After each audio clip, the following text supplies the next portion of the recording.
नमस्कार दोस्तों, मेरा नाम है हिमांशु दीपक और आज हम एक बहुत ही इम्पोर्टेंट टॉपिक डिस्कस करने जा रहे हैं, मॉडल कोड ऑफ कंडक्ट। अभी आपने देखा होगा, हाल ही में इलेक्शन कमीशन ने एक अपनी प्रेस कॉन्फ्रेंस करी थी और उसमें कहा था, उसमें चुनाव की डेट्स का ऐलान कर दिया था। देखिए, चुनाव की डेट्स का ऐलान होते ही मॉडल कोड ऑफ कंडक्ट लागू हो जाता है। मॉडल कोड ऑफ कंडक्ट देखिए बहुत ज़्यादा इम्पॉर्टेंट, मतलब इम्पॉर्टेंट इसलिए हो जाता है कि चुनाव के दौरान ये एक कंसेंसस डॉक्यूमेंट है। सारी पॉलिटिकल पार्टी ने अपनी आपसी सहमति से इसको बनाया है।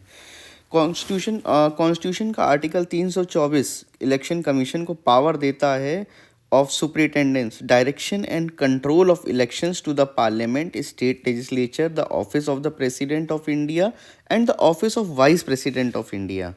तो जिस दिन चुनाव की तारीखों का ऐलान होता है उसी दिन से मॉडल कोड ऑफ कंडक्ट लागू हो जाता है। देखिए ये एक कॉन्सेंसस डॉक्यूमेंट है, सारी पॉलिटिकल पार्टीज़ ने अपने आपस में मिलके बनाया है कि इसका बेसिक जो एम है, अंडरलाइंग एम जो इसका है वो ये है कि that the candidates should show some respect for their opponents. ये नहीं कि चुनाव लड़ते लड़ते आपस में एथिक्स भूल जाएं और कुछ भी किसी के बारे में कुछ भी बोलते रहें, कुछ झूठे वादे ना करें, ये ना करें। इस तरह की ये बेसिक चीज़ें हैं जो मॉडल कोड ऑफ कंडक्ट में लिखी गई हैं। ये एक 300-400 पन्ने का डॉक्यूमेंट है।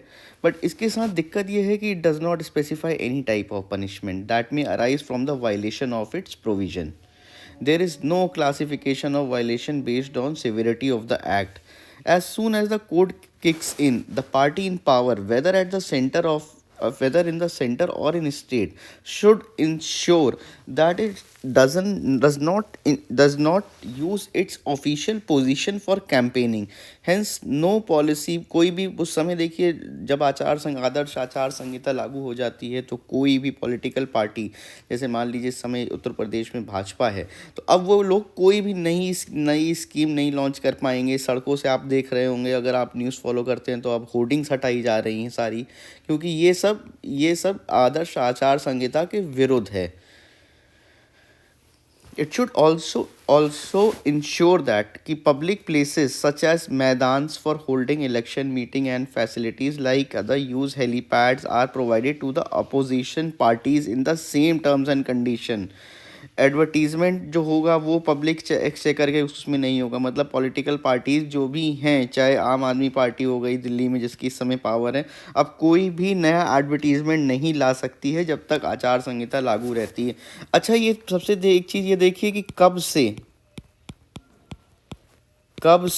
और कब से तो मैंने आपको देखिए पहले बता ही दिया है कि जिस दिन से आपका इलेक्शन अनाउंस हो जाता है, इलेक्शन कमीशन ने प्रेस कॉन्फ्रेंस करके इलेक्शन अनाउंस कर दिया है जैसे अभी लोकसभा के लिए, तो तब उस दिन से लागू हो जाता है। और जिस दिन तक रिजल्ट डिक्लेयर नहीं होता है उस दिन तक ये आपका लागू रहेगा।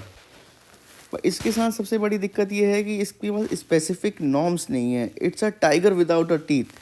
तो इसमें आपको पनिशमेंट्स आपकी कोई बहुत ज़्यादा सिवियर नहीं होती। कहीं ज़्यादा से ज़्यादा हो सकता है कि एक बार आपको देखा जाएगा, लास्ट इलेक्शंस में देखा था कि मायावती जी को 48 घंटे के लिए कैंपेन करने से रोक दिया गया था due to uh appeal to Muslims to consolidate their votes to defeat the BJP.